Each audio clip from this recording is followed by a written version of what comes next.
Hello guys, how you guys going? I'm Bernardo.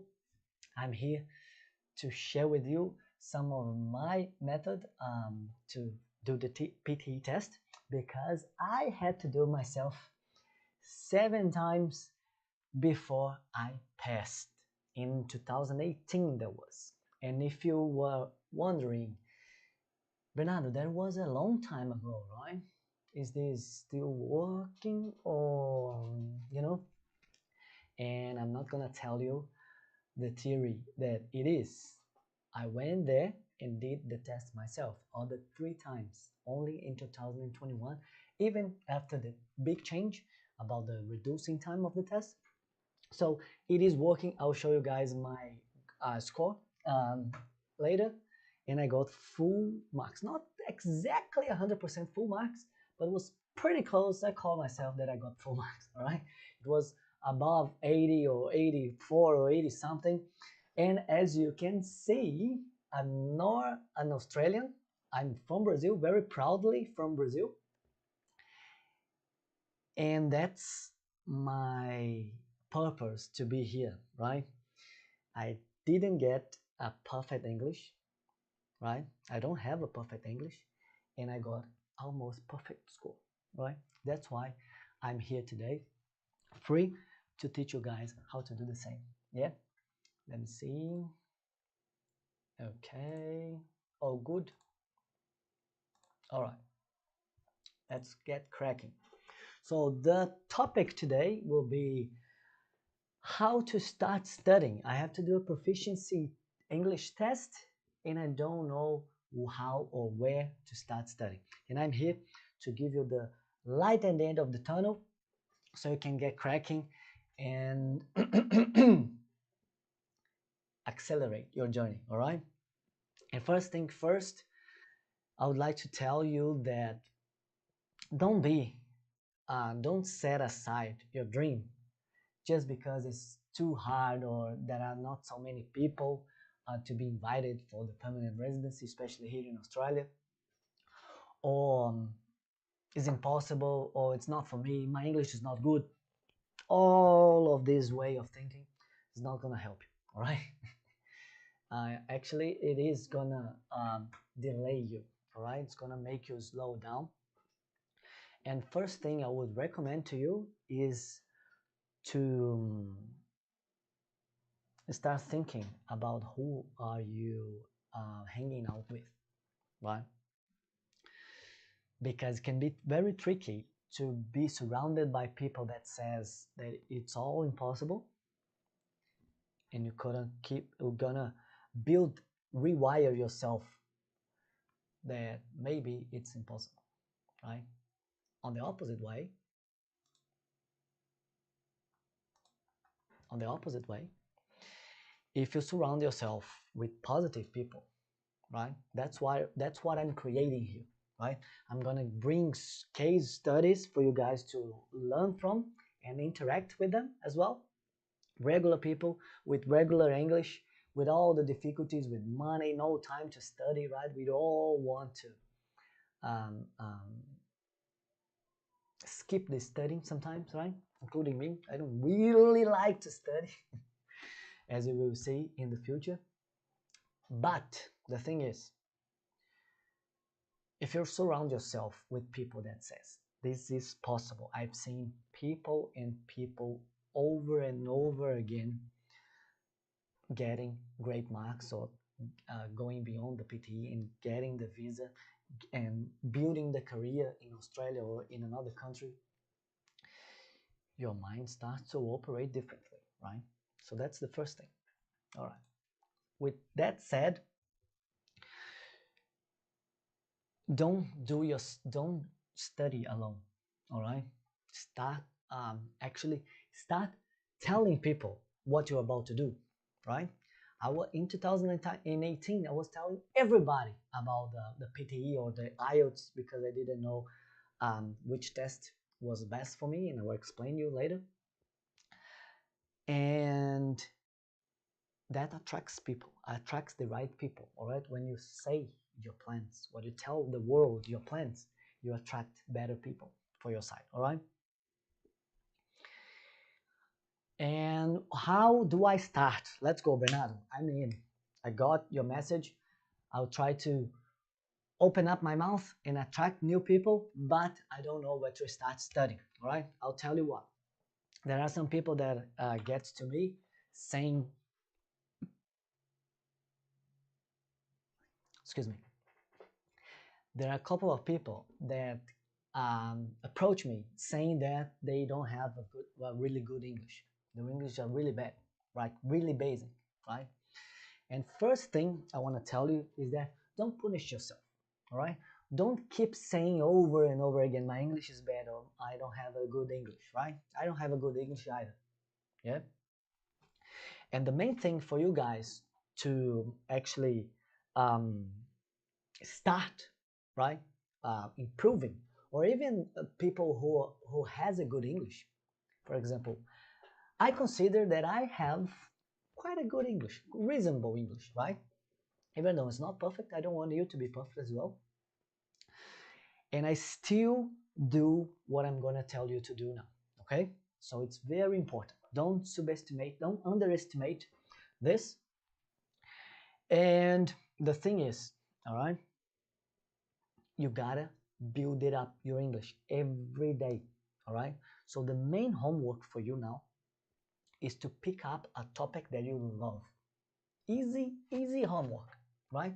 Pick up a topic that you love immensely. If you don't know which one it is, I'll tell you what. The topic that you love, the subject that you love, is the one that you people tell you to shut up when you're talking about it. For example, in my case, it's online business, um, um, coaching, right? Entrepreneurial skills, this kind of stuff. I had to be. My wife always tell me, all right, it's enough. That's your best topic, all right? And you're gonna choose the one you love, right? And then you're gonna pick up a podcast. As simple as that, all right? But the secret is that the topic you must love, right? That's gonna increase your momentum long term, all right? Because a lot of people that need to start studying for a proficiency test like IELTS or PTE or wherever, they think, oh, all right, this is an academic test, right? So I have to read or get used to academic topics. And this is a rude mistake, all right? Why? Because if you start reading or listening to um, astronauts or lecture about statistic, you're gonna fall asleep in 2 minutes, right? That's not what we want. We want consistency, right? Even if it's 10 or 15 minutes every day, it's all right. But if you don't like the topic, you're not gonna even do it for 2 minutes. 2 minutes and you're out, right? If the topic is not interesting for you, you're not gonna continue, right? So very easy homework. Pick up a topic that you love and choose a podcast. There's going to be millions of content for you to get used to it. And two things here. First, actually three things. First, you are improving your English, right? Sooner or later, before you even notice, you're going to be knowing new words, repeating new words, or even repeating the whole sentence, right? And that's gonna build up your muscle. I call it muscle. Yeah. Second thing, you're learning a new topic, a topic that you love. For example, for me, online business is the things that it's one of the things that I love to hear. It's in English, online business. I get addicted to it, right? And the third thing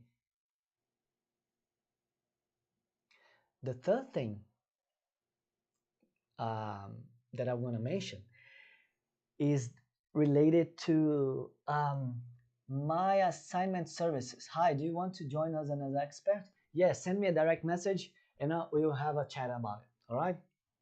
Send me a direct message and we will discuss opportunities. Yeah? Thanks for reaching out.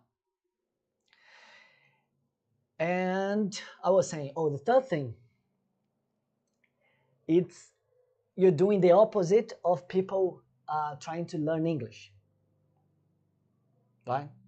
What regular people, regular schools start teaching you? Grammar, right? It's wrong. This is wrong. This is against our learning capacity, right? Don't start studying with grammar.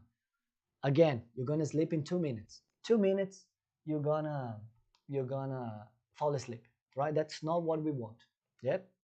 It's not how we learned our mother language. For example, it's not. I didn't learn Portuguese with grammar, right? And we don't teach kids grammar, right? We tell them and ask them to repeat, right? That's what I want you to do. Yep. Okay. That's what I want you to do. Easy. One super topic that you love and pick up a podcast and listen every day, right? The best or two ways of introducing a new habit to your daily life. All right, two ways, two powerful techniques. First, add this new habit on top of other habit, right? I'll give you an example. I go to the gym.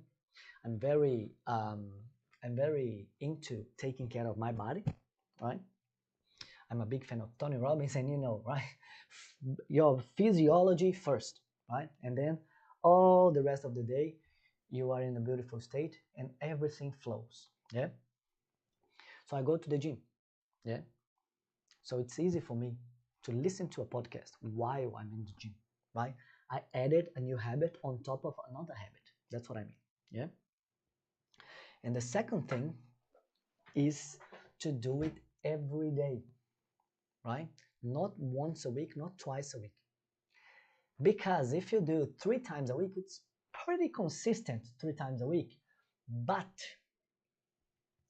you have the opportunity to, oh, I'll skip today and I will do it tomorrow. And tomorrow never comes. Who has this same experience? Let me know in the chat box. Let me know. Put your comment here.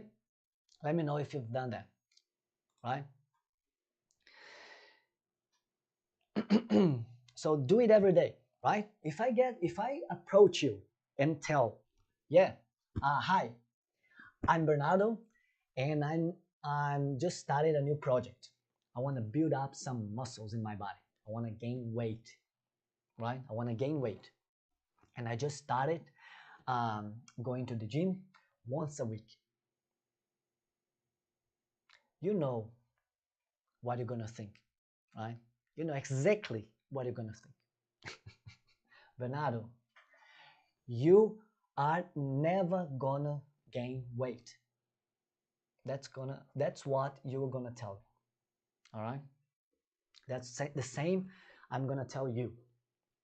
Bad English, do it every day. You're gonna improve. Right? If you're doing once a week, twice a week, 3 times a week, if you wanna 6 times a week, you're gonna do it. It's a matter of time. Right? If I tell you I'm going to the gym 6 times a week and I'm eating with a nutritionist, you're gonna tell me, Bernardo, it's a matter of time, you're gonna get there, right? So that's the thing about a new habit. And those advice were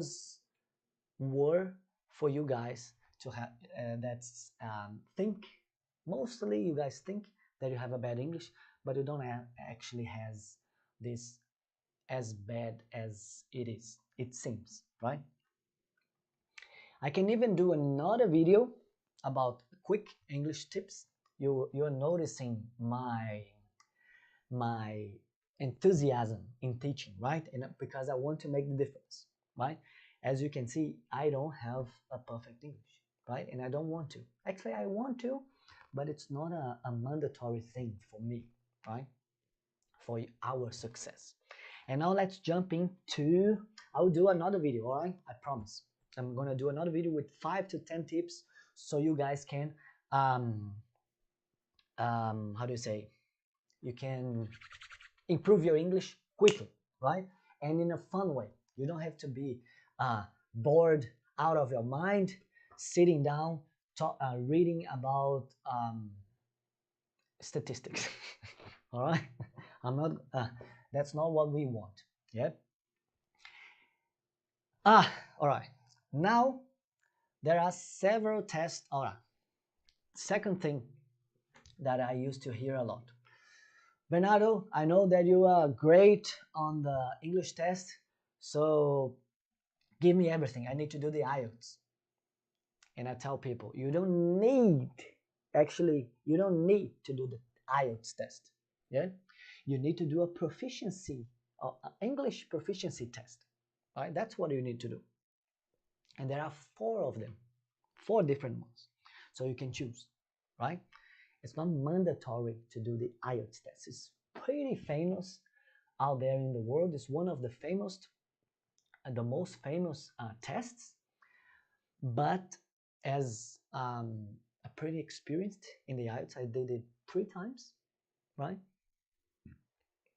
It's not the easiest, right? It's pretty hard to see a person getting full marks or very high marks on IELTS.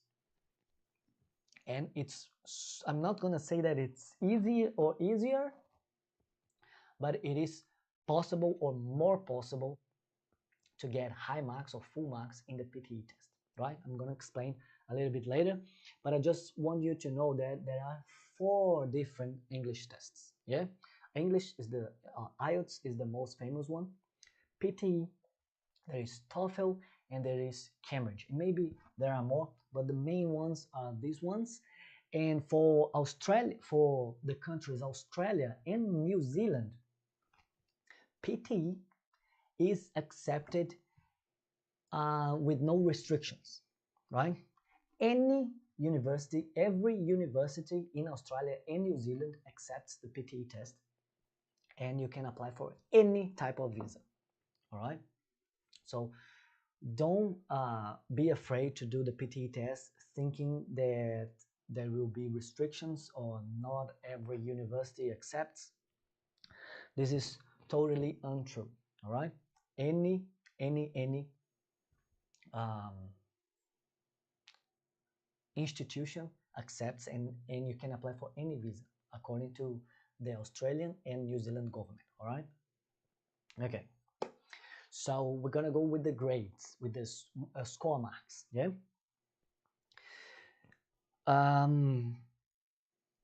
The 6 mark on IELTS is pretty famous, right? And it's related to the 50 on PT, right? IELTS goes from 0 to 9, and PT goes from 10 to 90. Yeah, you cannot get 0 on PT. That's another advantage.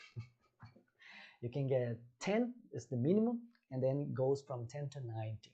Yeah. What else?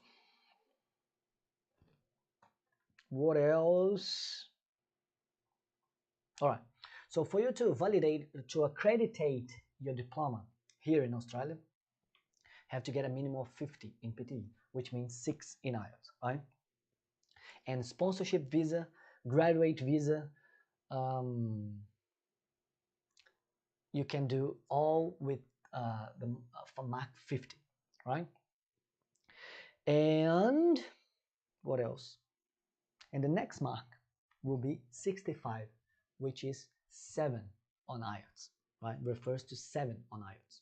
It's equal, it's equivalent to 7 on IELTS, which means that you get extra 10 points on the permanent residency application, right? That's for people who wants to get the PR in Australia or New Zealand. And 79 means it is equivalent to 8 on IELTS, right?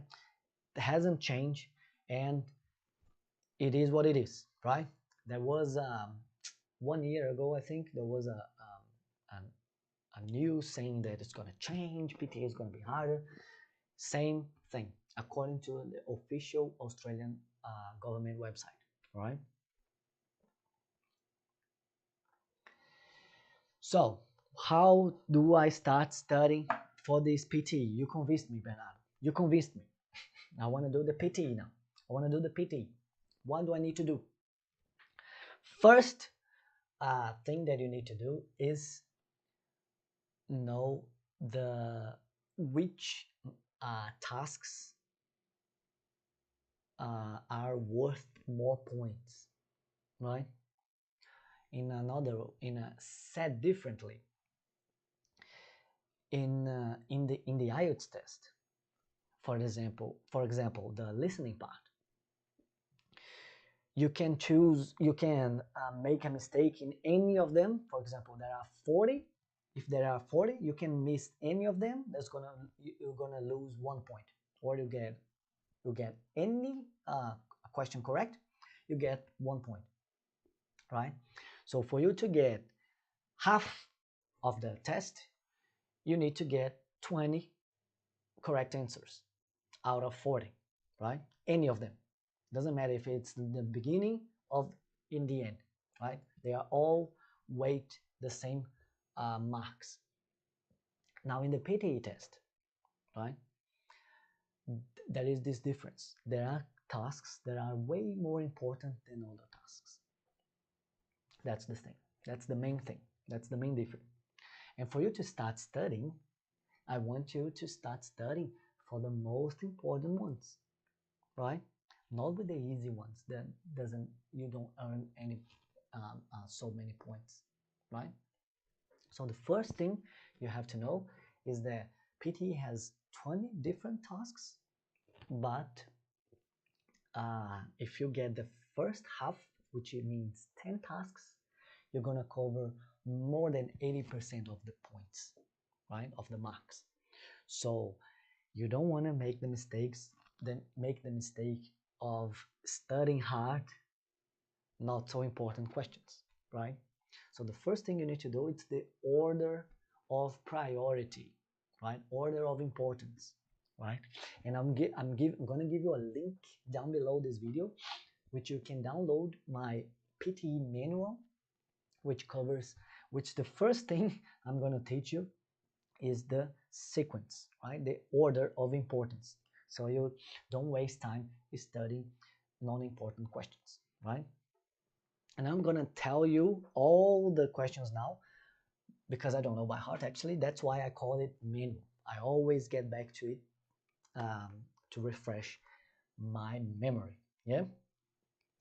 Second thing about PTE is that the band score, for example, for listening, for reading, let's say reading, for you to get a better marks in reading in IELTS, you got to sit down and start and study the reading part, right? You cannot get points for reading on the speaking section, for example, right? That's IELTS, right? So if you have difficulty like me on the reading part, because I'm kind of a slow reader, you got to be bored, sit down and study the reading part. There's no other way. On the PTE, on the other hand, in the PTE, you have this overlap, which means, especially in the reading part, you can get points for the reading on the speaking, writing, and listening sections, right? That's super, it makes a huge difference. For example, the first question, the first task on the speaking part is that you have to read a paragraph out loud.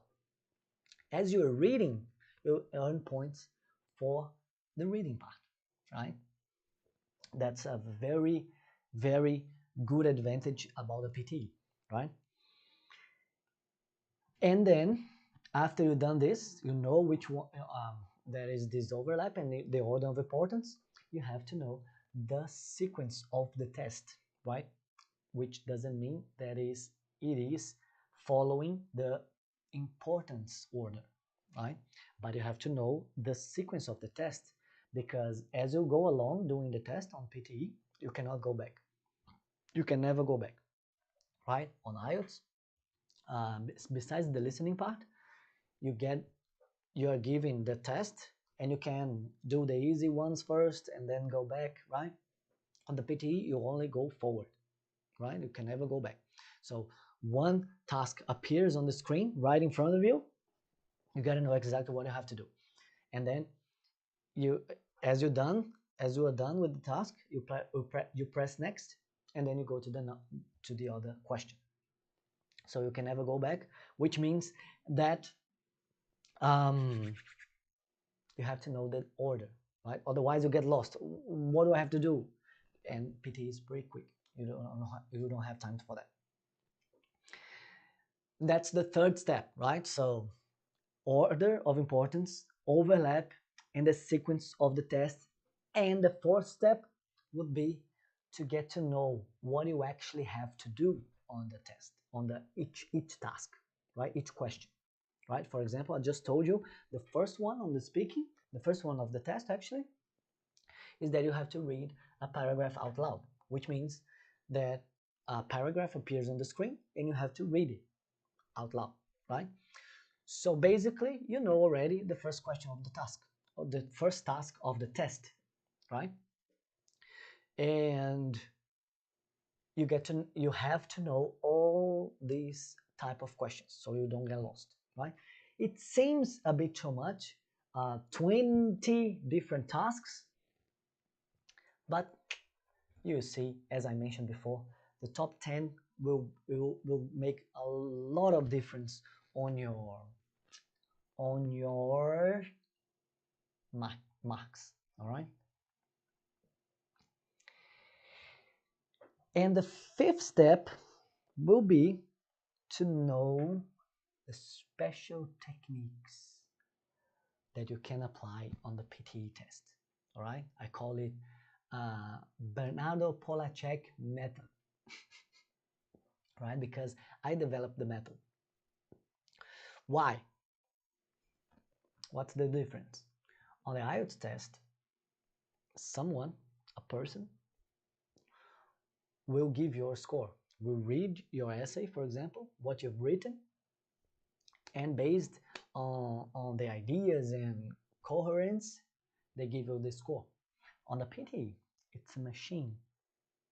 Even in the IELTS doing on the computer, or the TOEFL done in the computer, there is a human being that listens to you speaking and gives you the score.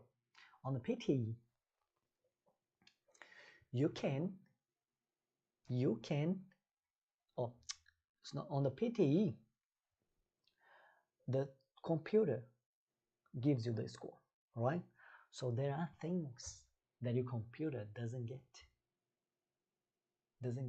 understand. That's a door open for us to use special techniques to improve, to boost our score, even with a not so perfect English or average English, right? Which is my case. You're noticing my English, and I got full marks, and I can show you my marks later on. If you leave a comment below, I will be thrilled to share with you. And I think I've done so everything I wanted, right? I'll leave a link down below this video for you guys to download my free material, and I hope you guys enjoyed this video, and leave me a comment down in session, and I'm very happy to be sharing with you what I've done in Portuguese for my community. I'm proud to say that every week 2 Brazilians go beyond PT, which is my big flag, right? Go beyond PT and applying for visa, getting a new job, getting promoted in their career, getting sponsored, all because they knew the special method to do the test. All right, I hope you guys enjoyed. Please leave a comment down below this video. Don't forget to download your free material, and I'll see you guys later.